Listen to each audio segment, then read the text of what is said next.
Archaeodeath, walking in the footsteps of past funerals.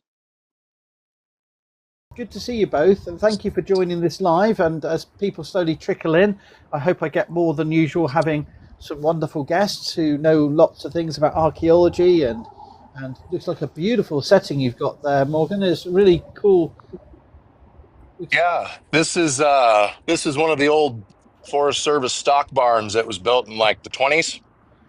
Wow. So this is where they would have Wow. like the pack mules and the pack horses and stuff. So like they would each have their own little stall. I'm sitting on the feed bunk. This would have Oh, been where great. they'd had the wagons, and there used to be a farrier building out here that's long since gone now. But yeah, this is a structure that's on the National Historic Register, and it sits up here on the mountain right across from the island that Lewis and Clark drew a picture of that hasn't changed since they drew a picture of it. Oh, that's wonderful. The view Yeah. must be Some amazing. places don't change. So Um, sad. yeah, this is, I don't know how well you can see that view, Wow. Oh, okay. but yeah, that little island out there Panics. is the same, looks the same as it does in the 1806 or 1805 drawings. Wow. Wow, it's a lovely setting, and hopefully it's not going to have a border trashing it anytime soon. But I think the immediate inspiration for this discussion today. I know it's not brand new news; it's from a couple of weeks ago, but I did a video about it today, and then Sword said, "Let's have a discussion about it," because it's sadly never seems to be a theme that goes away.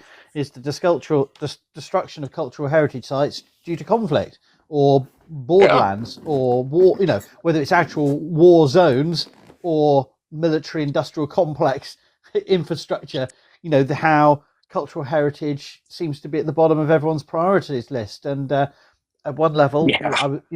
by way of before people start doing the whataboutery, what we're when we're dealing with conflict, of course, human lives matter most, and people's livelihood and the need to um, respect and appreciate the priorities of those still with us, but ancestors, predecessors, whatever term you want to use, their traces on the land are so important parts of people's identity and cultural, a sense of memory and community that it's so often it seems to be quite a it directly contributes to that sense of modern communities. So its destruction, the destruction of those landscapes, can be not only just incidental, but can be active strategies of Oh yeah. the war.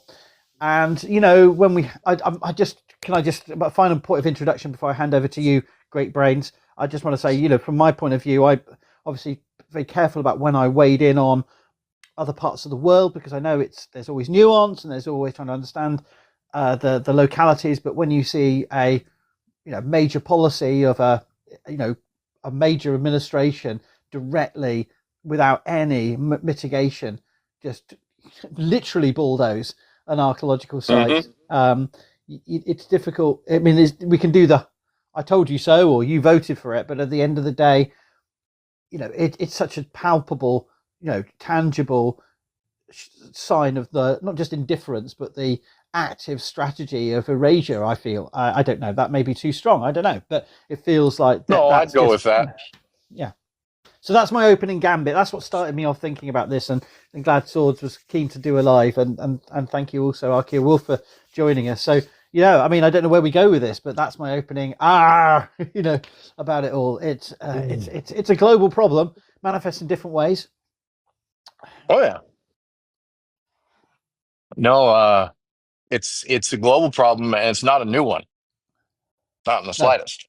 Oh no. Um, and I mean, it doesn't matter where humans have been in the world. Uh, Heritage sites get destroyed. Uh, you know, um, either in the way of progress, in the way of control, or an attempt to erase. Yeah. You know, I was thinking about it today, right after I got your invite, and I feel like there's kind of three avenues where you would see heritage sites get destroyed, especially in conflict zones, is the on purpose, the inadvertent, and the looting that comes after. Because you can have sites or museums or stuff that are damaged in wartime, and the damage isn't that terrible, but then the invading army sacks everything. Yeah. So you lose all of that cultural material that happened to be collected in one place, or monuments get broken down and stripped, for the financial benefit.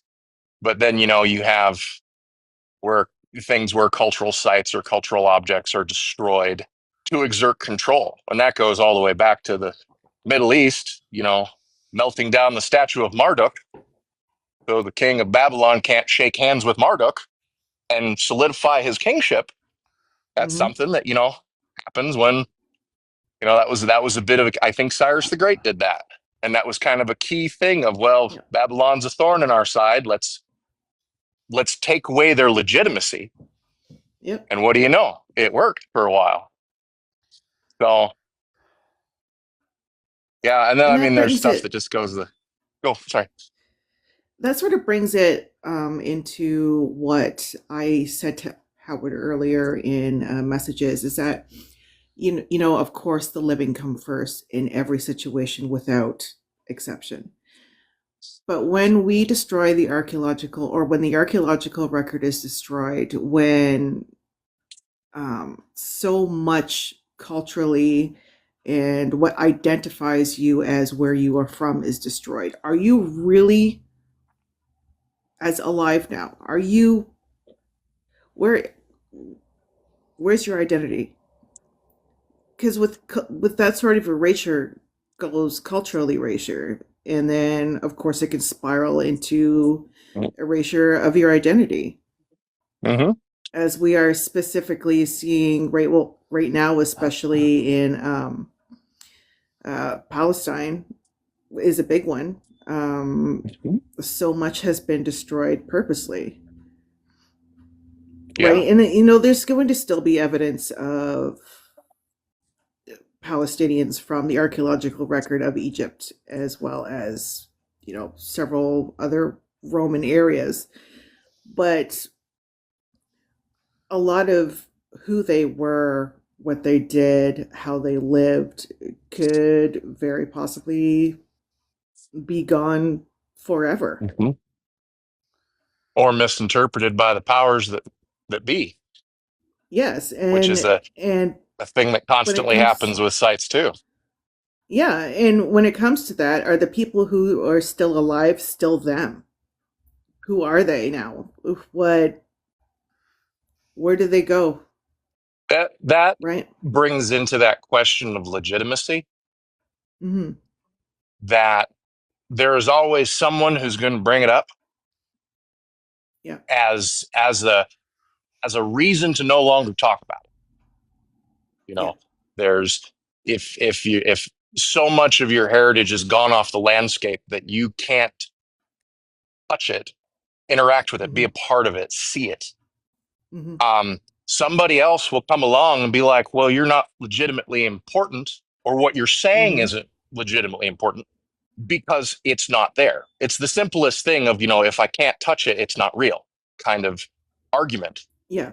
Yeah. But there are people who will say that and change the narrative to say, oh, well, these people weren't ever here, but it was us. We were here first. Yeah. The Mormons did it with indigenous peoples here. It's kind of the keystone of all the pseudoscience that I rage about, where you see Yeah. the erasure in favor of something else that favors, I'm not going to say the politically correct narrative, but the narrative that powers that be would like, you know. Mm-hmm. It's very prevalent here in the States. I mean, all day long. This structure is like untouchable, but an indigenous site just down the road, I have to like stand there waiting, or watching to make sure they don't plant trees in the middle of it, Yeah. because I can't trust that they're going to listen, Yeah. because there's just there's there's not the understanding of the importance on some of that. And that's partially because, some people can't see it or understand that even though there is nothing on the surface, there is still the cultural memory, the heritage of that place, the tradition. I mean, this whole area that I work in is what we call a traditional cultural place.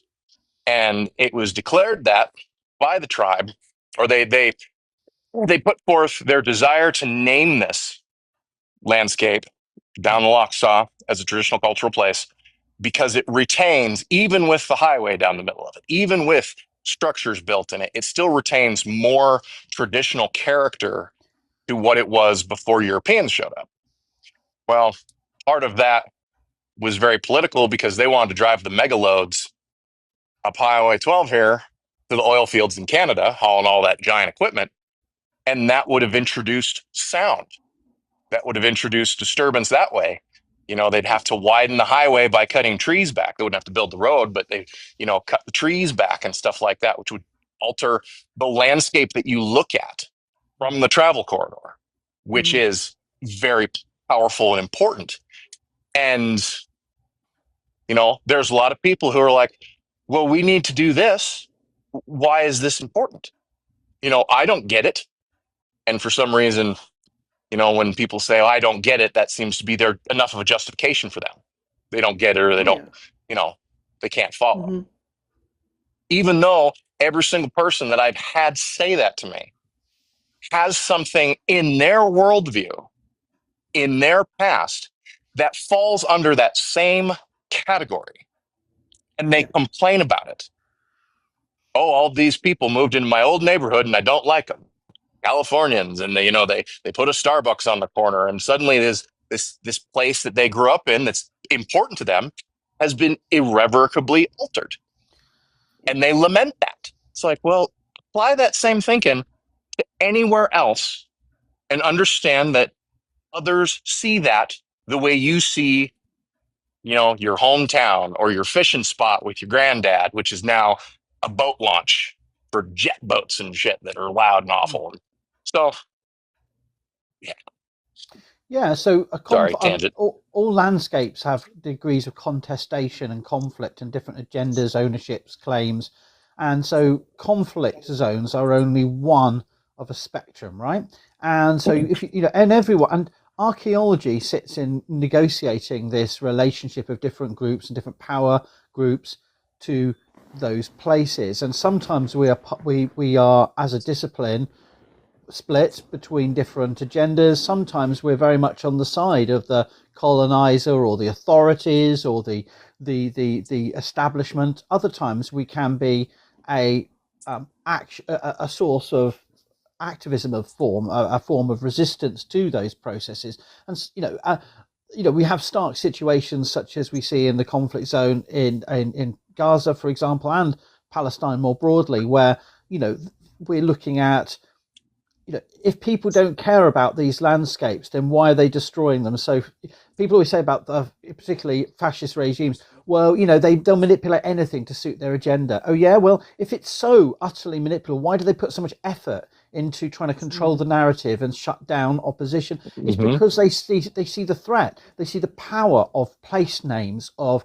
tangible and intangible cultural heritage in those landscapes, the olive groves, the terracing, or the actual, as well as deep time archaeological sites. And they see, and so I know it varies. And the other point I want to just quickly say is it's not always to do with residents. So I don't know anything at all about where you are, Archaeowolf, but let me just make a general gross contention and make the point that maybe Native American people didn't actually spend a lot of their year or any of their year on a regular basis at that location, but it's known to memory, it's got a name, or it has a significance with it, and so it's not always, when you have that European colonial mindset of literally you've got to have a fence around it, you've got to have a stake in the ground. You don't understand that sites can literally go for generations without regular use, and they can still be important in the cultural memory of a group. And I'm not talking at you and telling you things you're going to do. I'm just guessing, we've got to be very aware of, it's not to do with, I'm always in that spot. I'm always there. Yeah, for Yeah, things to no, be important. that's an excellent point. Um, that people will also use as the argument to push away a legitimate conversation or a concern about a place. It's like, oh well, no one's been there for 100 years, or Yeah. you know, you weren't there all the time. If you were there all the time, you would have built stuff.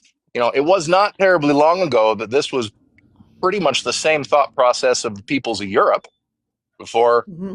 the big civilization of Rome shows up and starts really shattering the infrastructure and the relationship of those peoples on the landscape Hmm. and implementing this uniform uh, hive mind kind of thought process here, this uniform of this is how you do this thing. And at one point, Rome was Italy, and Rome and the whole of the Roman Empire wasn't like that. And No. I mean, the progress is that wonderful thing of progress, but it's I feel a lot of it is can be traced back just to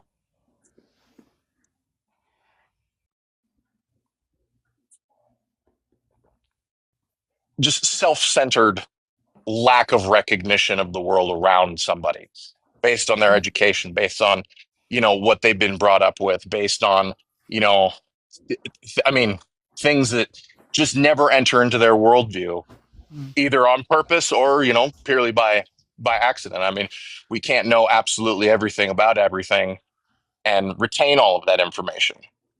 It'd Hmm. be nice if we could.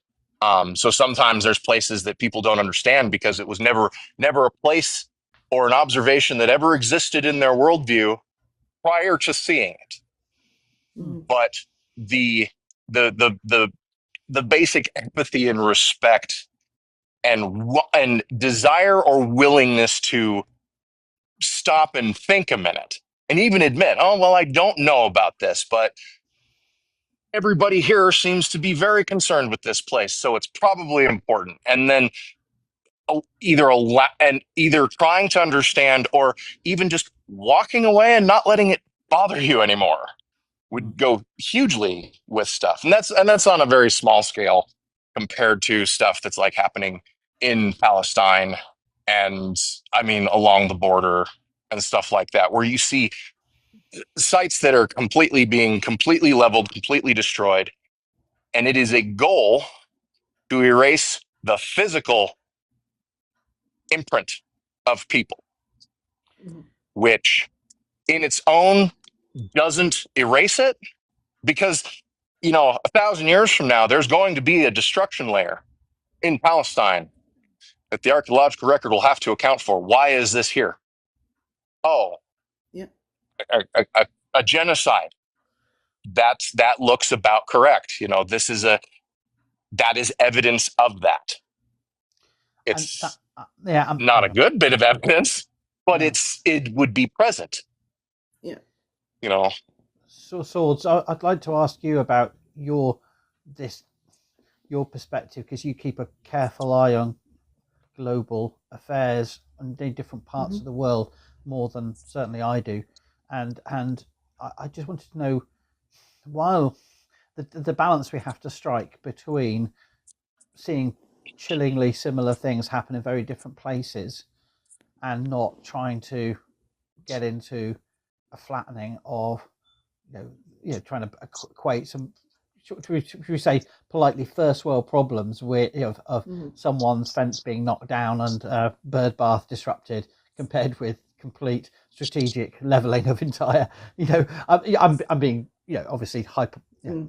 Yeah, but do you know what I mean? How we as commentators see so many horrible things going on that affects living people and their landscape, and how do we do that? How do we sort of navigate between? You don't want to sort of pretend it's all the same, that someone's playground they went to as a kid is now been turned into a parking lot. It's not the same thing as seeing your no, it's entire. not. I mean, it's a difficult one, isn't it? Because every time I say anything about, we need to protect these sites, someone goes, oh, there's far more important things happening around the world. I go, yeah. So it's a difficult one, but I don't know if you have any thoughts in that regard. Um, the thing is, when it comes to Western Asia, because we've had, or the entirety of Asia, since we've had so much interaction with each other, like from China all the way down to Africa, from Rome to Africa, the destruction of one archaeological site not just affects the country there. It affects, like, say, an archaeological site in Iran gets destroyed. It also affects some of the archaeological record in Egypt as well. And it's all linked, and even Europe's involvement in for the past way too long in Western Asia, their imprints are there as well. So again, when this kind of stuff is destroyed, their imprints are also erased, right? And I think we all need to realize that it's circular. It is what affects me affects you guys, Hmm. right? So, Yeah, we're in a global community, and mm, our nation states, past societies, don't conform to our national borders any yeah. more than No, they the way don't. we, the way we should consider ourselves. The people, a lot of Europeans, and particularly Brits, are constantly, despite being the nation that's kind of been involved in more than any other bar, perhaps one or two, colonial endeavors. We are, people are constantly crowing, like, well, it doesn't affect me. Why it's not relevant to me? I mean, dude, we were literally my grandfather was there, or your grandfather was there, or your grandmother was there. We're literally only one or two generations back. I talk about Hmm. just taking it off. I talk about how if you go to any early medieval conference on my special in archaeology in Northern Europe, you will be literally going with experts who have, in one in the same row of seats, you'll have experts whose parents or grandparents perished in the Shoah, and whose parents and grandparents were literally in the Arn SS. And it's not that I'm not Mm, saying that they're culpable of those, but we're all wherever, and that's just one example of many. We're all living with this legacy. This is not some distant, forgotten thing, and yet people sort of contrive a nostalgia with amnesia. They don't want to remember that. I'm Hmm. not saying that not going down this route that everyone's personally culpable for the entire atrocities of the world, but we're connected as communities. So we've got we've had generations of UNESCO and global attempts to sort of formalize and ratify cultural heritage protection. This is not a revelation. Yeah, it's really yeah. important we remember that. And when we see the devastation in Iran, and we think, oh yeah, here we go And again. and especially, I come from a semi-nomadic tribe, so we have taken the same route along through Afghanistan, Iraq, Iran for thousands and thousands of years, right? And it's the same as what's happening in America, or what has been happening in America for Archaeowolf to witness, is that some of these places where we would be able to stop for a while and live for half of the year are being completely destroyed, are not able to function as they used to. So these paths that we have been going down for thousands of years, they're not the same. We can't even get to some of our destinations, right? There is cross-border fighting between Afghanistan and Pakistan right now, and we, for a very long time, have crossed into that country as part of our as part of sort of our journey, right? And they're all, and again, it's part of our culture. It's part of the record there, and they're being flattened. And I'm sure Hmm. Frankie Wolf has seen this thousands of times in your country as well. Hmm. Yeah, there's wonderful maps out there that show, what the United States would look like if the lines had been declared by the indigenous nations who ancestrally were in those places. But even those maps are inaccurate because the views of land ownership and the movement of peoples, who were full-time nomadic versus semi-nomadic versus fully sedentary, that interacted with everybody.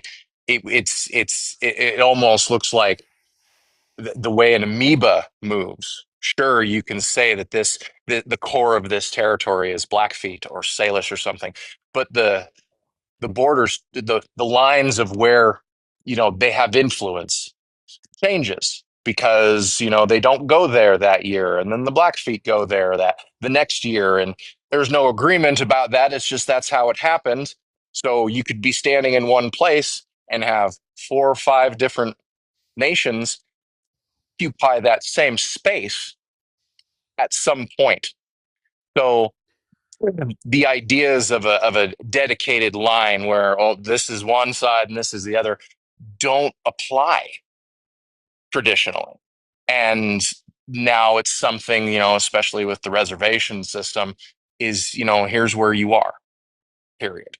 You know, one of the things that I learned the moment I started this job is that I'm within that where I work is within the ceded territories of the Nez Perce. And they have full treaty rights to the entirety of where they traditionally were to use the landscape, hunt, gather, um, resources, camas and huckleberry and all that stuff. And it's pretty much, yeah, they have their spot on the reservation, but they have access to all of this, which keeps just a little bit of that traditional autonomy to themselves. And that goes back to 1855. And of course, it hasn't been listened to. It hasn't been honored the way it should have been.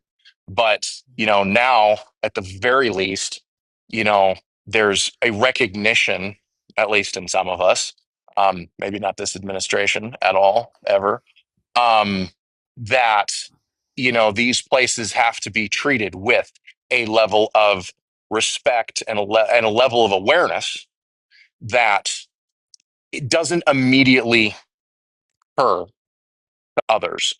Um, and that in itself, I don't think is on purpose. Some people might not consider the noise. I can hear the highway. Not It's barely audible over the river, but I can hear it. Having driven that highway all the time, it just is in the back of my mind, and I don't notice it. But that is a pollution. That is a change that affects the landscape. I may not have thought of that, but I guarantee you, if it had been something immediately throughout my childhood. You see, for me, Sorry. one of the questions in the comments is about the how old borders Oh, are it's the continuous. lawnmower. And I think one of the key things we have to remember is how we are so indoctrinated with the concept of a hard border as a naturalized logical feature. Actually, throughout the ancient world, fixed borders beyond natural frontiers of rivers and mountain ranges are exceptionally rare.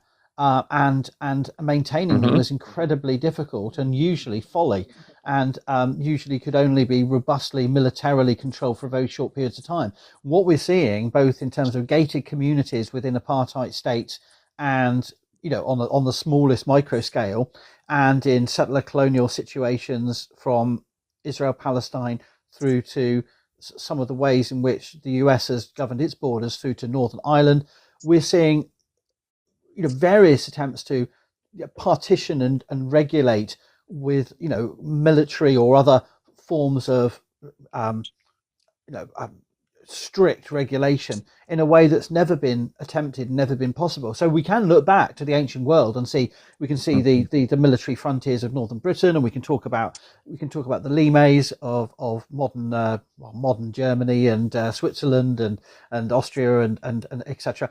But these are not modern concepts of border. The idea of a nation is a very shallow, very recent thing, and the idea of a nation that has to defend, define, and control access across its borders is a very recent thing in modern iterations. So while I respect the question of what's the oldest continuous border, you can have a line that maintains itself, but it will have very different functions and utilities from different over time.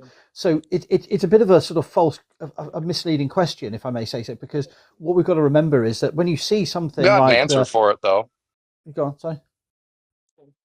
We've got an answer for the longest border. Go on. The ocean. Yeah, I mean, Yeah. seas, rivers. Sorry, mountain Howard, you're ranges. absolutely right. I'm being a little facetious, but you know. Yeah, no, absolutely. Yeah. But yeah, no, absolutely. But it's a border you can never control. You can patrol it with navies and stuff. But look how that's working out with the most sophisticated surveillance systems in the world. They still can't control Jack in terms of whether it's the Straits of Hormuz or it's the seas of between Florida and Cuba. They can't lock down. You can't lock down anything, because it's easy to circumvent. There's always a way round. If you build it 6 foot tall, people will get a ladder that's 7 foot tall. The whole jokes about the Trump will go, look at this, no one can scale this, apart from someone with a ladder that's 1 foot taller than it's almost comedic. But what you're looking at here with this, and this is where we started this conversation with the destruction of yet another Native American site on the US Mexican border, Las Playas and Taglio. Yes, and I must admit, I learn things all the time. I have not really, if I've heard it before, I've not really thought about it before. The use of the term intaglio for land art / geoglyphs. Really interesting choice of word. I'd like to find out when that started, because that's not used in, at least to my knowledge, in British archaeology. And of course, it's a term best known for,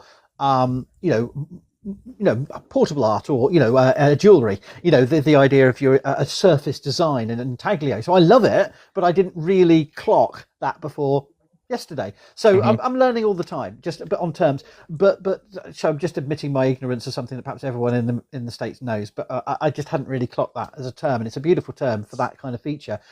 Fragile, surface level, easily disturbed, easily destroyed. Only been identified, was it 20, 25 years? It's not exactly. It's very fragile in terms of its heritage protection.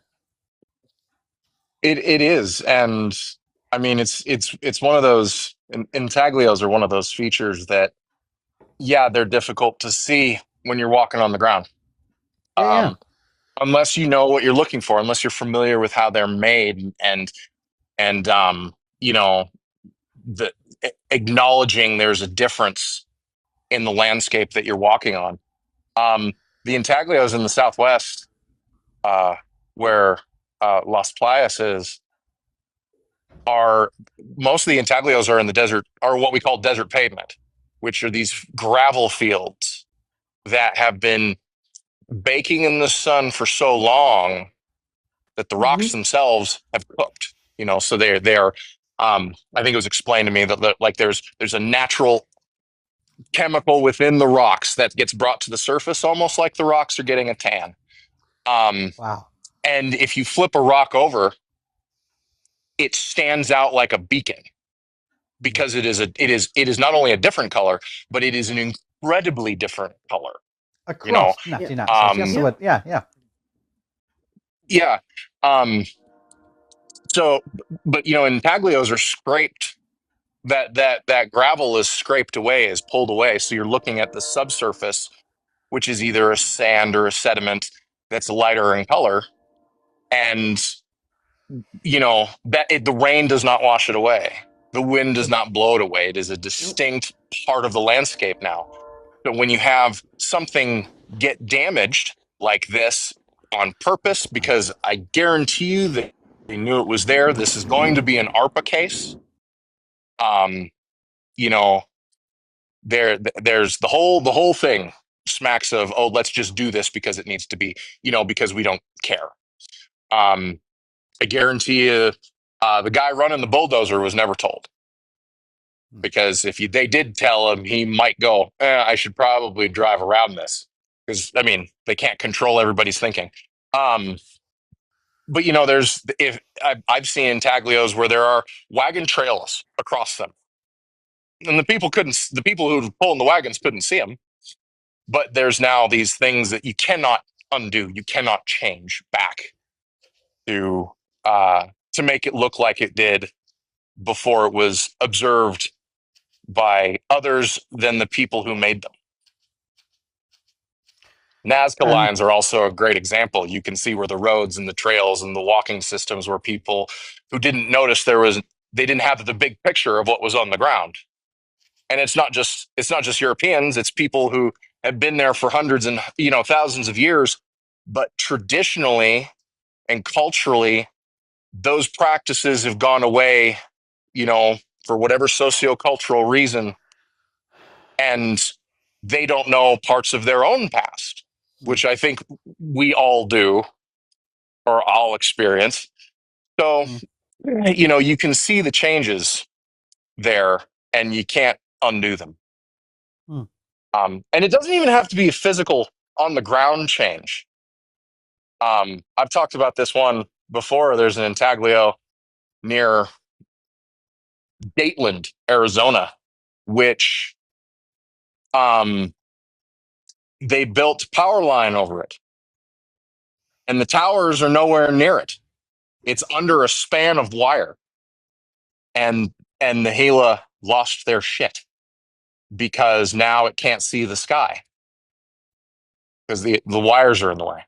Yeah, and that in its own rendered this very special, very important cultural place dead. The exact words: "You have killed it." but doesn't the what I don't? I mean, there's yeah. Go on. No, go ahead. I'm just a little frustrated by, is there no state level mitigation, or do border works get some dispensation?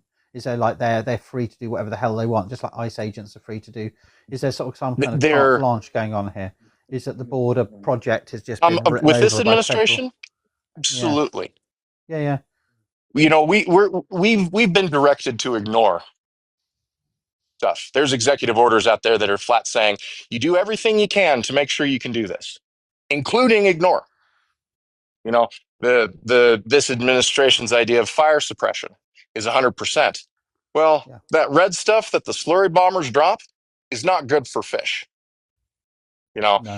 So there's actually conscious thought of the Reed officers on the ground when they're calling in an airstrike on a forest fire of, let's not put the slurry in a drainage. Let's not put it near a body of water if we can absolutely avoid it.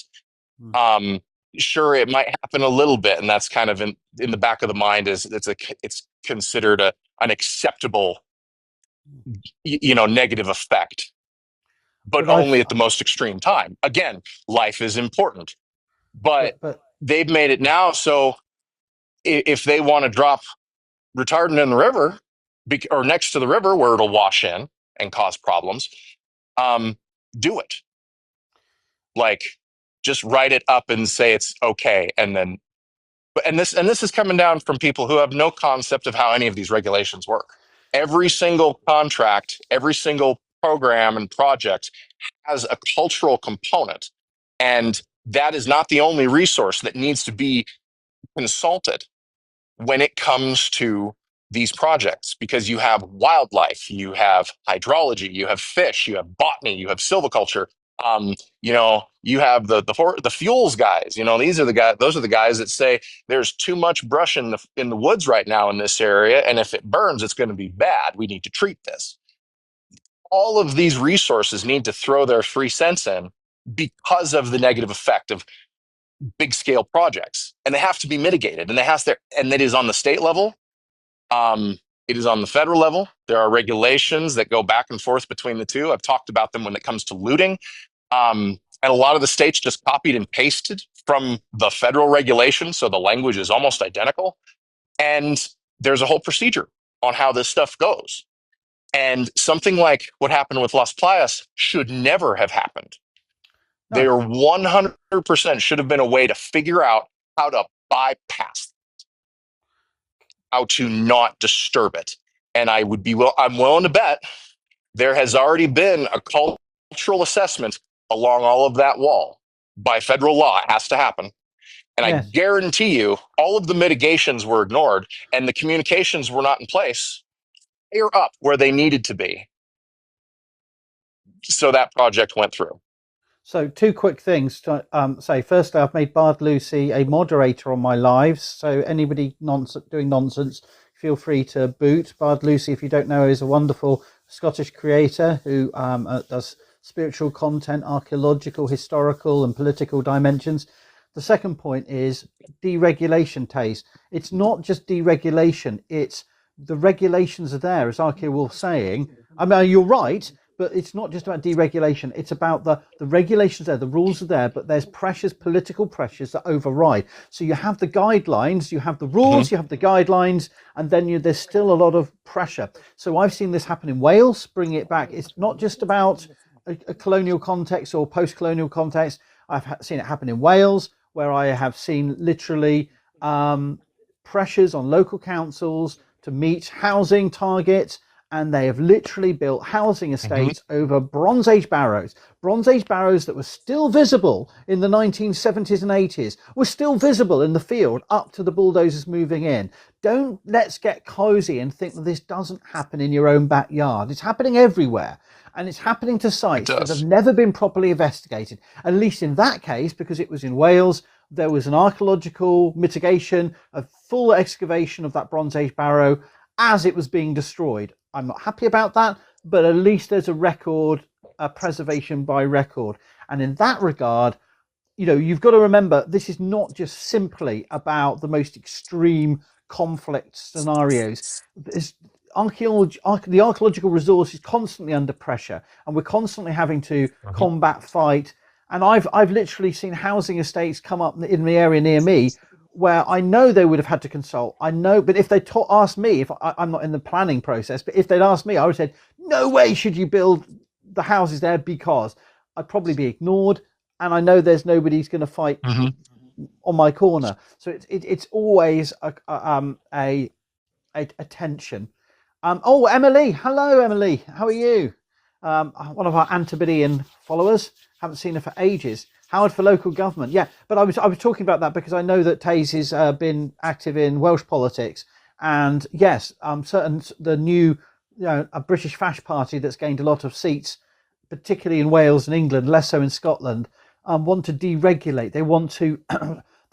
Under the banner of, we need houses, we need the economy to grow, they want to just trash heritage protections.